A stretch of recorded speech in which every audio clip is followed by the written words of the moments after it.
ఆ సదాశివుడికే వారు పంగనామాలు పెట్టేసి జేబులు నింపుకుంటున్నారు. ఇంటి దొంగను ఈశ్వరుడు కూడా పట్టలేడు అన్న సామెతను నిజం చేసి చూపిస్తున్నారు. నంద్యాల జిల్లా మహానందీశ్వర స్వామి ఆలయంలో భక్తుల జేబులకు చిల్లులు పెట్టి చేస్తున్న నిలువు దోపిడీ సొంత జేబులు నింపుకుంటున్నారు. దీంతో మహానందీశ్వర క్షేత్ర ఆదాయానికి గండి కొట్టేలా అక్కడి ఆలయ సిబ్బంది వ్యవహారం ఉంది అంటూ ఆధారాలతో సహా ఎస్పీకి ఫిర్యాదు చేశారు ఆలయ పరిరక్షణ సమితి సభ్యులు. భక్తులకు టిక్కెట్లు విక్రయించగా వచ్చిన సొమ్మును సాంకేతిక పరిజ్ఞానాన్ని ఉపయోగించి స్వాహా చేస్తున్నారంటూ తీవ్ర ఆరోపణలు చేశారు. ఉమ్మడి కర్నూలు జిల్లా ఈ పేరు వినగానే ఆధ్యాత్మిక క్షేత్రాలు గుర్తుకొస్తాయి. ఇటు కర్నూలు అటు నంద్యాల జిల్లాలో శివ వైష్ణవ దేవాలయాలు కోకొల్లలుగా ఉంటాయి. శ్రీశైలంలో భ్రమరాంబిక సమేత మల్లికార్జున స్వామి మొదలుకొని పదుల సంఖ్యలో నంద్యాల జిల్లాలోనూ ప్రముఖ శైవ క్షేత్రాలున్నాయి. వీటిని సందర్శించుకునేందుకు భక్తులు భారీ సంఖ్యలో వస్తూ ఉంటారు. ముఖ్యంగా కార్తీక మాసం, దసరా, ఉగాది, ఇతర పర్వదినాల్లో భక్తుల రద్దీ మరింత ఎక్కువగా ఉంటుంది. ఇదే ఇక్కడి ప్రముఖ దేవాలయాల్లో కొంతమందికి జేబులు నింపే అవకాశంగా మారుతోందన్న ఆరోపణలు వెల్లువెత్తున్నాయి. ఈ కార్తీక మాసం వచ్చిన తర్వాత మహానంది దేవస్థానంలో జరుగుతున్న టికెట్ల గోల్మాల్ విషయం అయితే పూర్తి దారుణము. భక్తులు వందలాది మంది పేద భక్తులు వస్తుంటారు, ఆర్థికంగా ఇబ్బందులు పడే వాళ్ళు వస్తుంటారు. అటువంటి వారికి ఉచిత దర్శనం ఏర్పాటు చేయాల్సి ఉండగా ఏమాత్రం ఉచిత దర్శనం ఏర్పాటు చేయకుండా ఆ ఉచిత దర్శనానికి కూడా బోర్డు అడ్డం పెట్టి ముక్కు పిండి పేదల నుంచి డబ్బులు వసూలు చేస్తున్న సంఘటన మరీ దారుణము. అయితే దేవస్థానంలో అధికారులు కొంతమంది సిబ్బంది కలిసి ఒకే టికెట్ నెంబర్ పై పలు టికెట్లు కూడా టికెట్లు సృష్టించి ఇవ్వడం, అదేవిధంగా 10లో ఒకటే టికెట్ నెంబర్ మీద శీఘ్ర దర్శనానికి సంబంధించి 50 రూపాయల టికెట్లు ఇవ్వడం జరిగింది. ఒకటే నెంబర్ మీద 3 నుంచి 5, 5 నుంచి 4 ఆ విధంగా ఇచ్చి భక్తుల నుంచి దోపిడీ చేశారు. ఈ విషయాన్ని మాకు కొంతమంది భక్తులు మా దృష్టికి తీసుకొని రావడంతో అక్కడికి పోయి ఆ టికెట్లను తీసుకొని వచ్చి మేము జిల్లా ఎస్పీకి ఫిర్యాదు చేయడం జరిగింది. ఆ దేవస్థానంలో ఎంతో మంది భక్తులు పేదరికంతో వస్తున్న వాళ్ళని కూడా అడ్డుకొని మరీ డబ్బులు వసూలు చేస్తున్నారు. దీని మీద పూర్తి స్థాయి విచారణ జరపాలని కూడా మేము కోరుతున్నాం.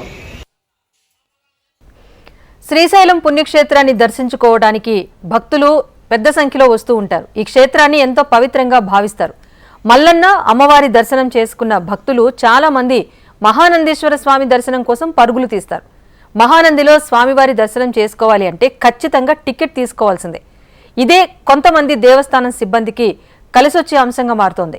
దేవాలయానికి చెందిన కొంతమంది సిబ్బంది ఈ అక్రమ దందాను జోరుగా సాగిస్తున్నారని ఆలయ పరిరక్షణ సమితి సభ్యులు ఆరోపించారు. తప్పనిసరిగా టికెట్ తీసుకోవాలని భక్తులపై ఒత్తిడి తీసుకొచ్చి వారి జేబులు నింపుకుంటున్నారు అంటూ, నిజానికి స్వామి దర్శనం కోసం టికెట్ అవసరం లేదు, ప్రతి భక్తుడికి ఉచిత దర్శనం కల్పించాలి అని దేవాదాయ శాఖ నిబంధన ఉంది. కానీ ఇక్కడే దేవాలయ సిబ్బంది భక్తులను తప్పుదారి పట్టిస్తున్నారు. ఉచిత దర్శనం భక్తుల ప్రాథమిక హక్కు అన్న విషయం పక్కన పెట్టి ఖచ్చితంగా టికెట్ తీసుకోవాల్సిందే అంటూ వారిని ఇబ్బంది పెడుతున్నారు. ఈ విధంగా వ్యవహరిస్తున్న తీరుపైన పరిరక్షణ కమిటీ సభ్యులు కంప్లైంట్ చేశారు. దర్శనం టికెట్ పేరుతో భక్తుల నుంచి తీసుకుంటున్న డబ్బులు సిబ్బంది తమ జేబులో వేసుకుంటున్నారని హైందవ సంఘాలు ఆరోపిస్తున్నాయి.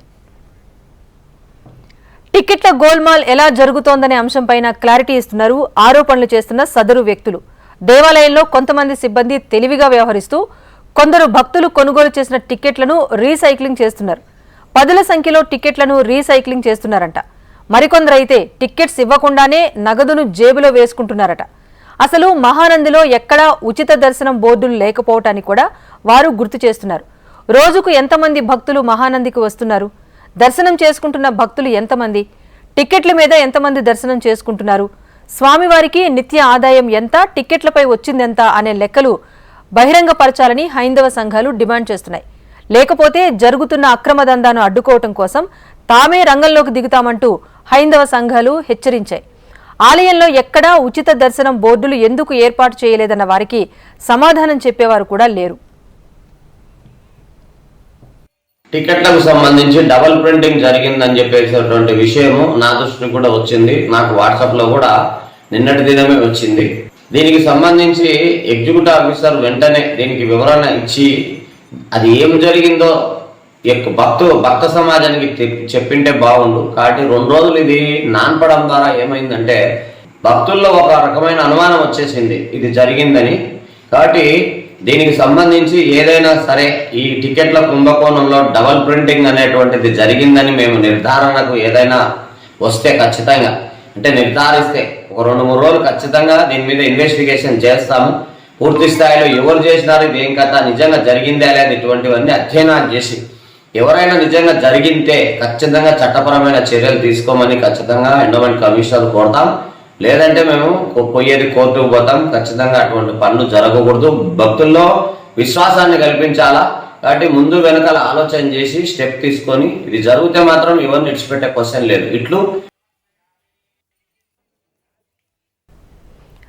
మహానంది దేవస్థానంలో అవినీతి, అక్రమాలు, టికెట్ల గోల్మాల్ ఆరోపణలను దేవాలయ కార్యనిర్వాహక అధికారి శ్రీనివాస్ రెడ్డి ఖండించారు.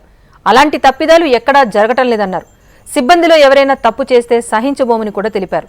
లేనిపోని ఆరోపణలు, వివాదాలతో మహానంది క్షేత్ర విశిష్టత దెబ్బతీయొద్దని ఆయన కోరారు. టీఎంఎస్ లో టెక్నికల్ సమస్య తలెత్తినప్పుడు మాత్రమే పిఓఎస్ మిషన్లు మాత్రం వాడతాము. ఆ పిఓఎస్ మిషన్లు కూడా చాలా తక్కువ టెక్నికల్ ఓన్లీ టెక్నికల్ విషయం వచ్చినప్పుడు మాత్రమే పిఓఎస్ మిషన్లు వాడతాము. రిక్వెస్ట్ చేయడం జరిగింది.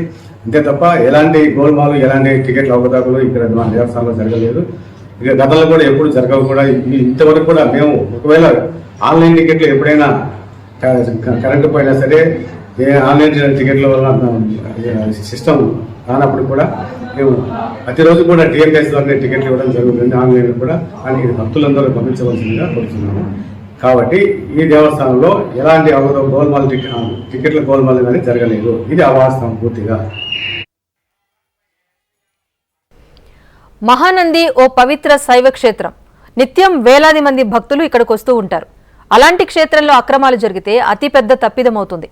హైందవ సంఘాలు కోరినట్టుగా ఉచిత దర్శనం బోర్డుల ఏర్పాటు, స్వామివారి సేవల వివరాలు, నిత్య ఆదాయం ఎప్పటికప్పుడు బహిరంగపరచడంపై దేవాలయ అధికారులు శ్రద్ధ చూపించాలనే వాదన కూడా వినిపిస్తోంది.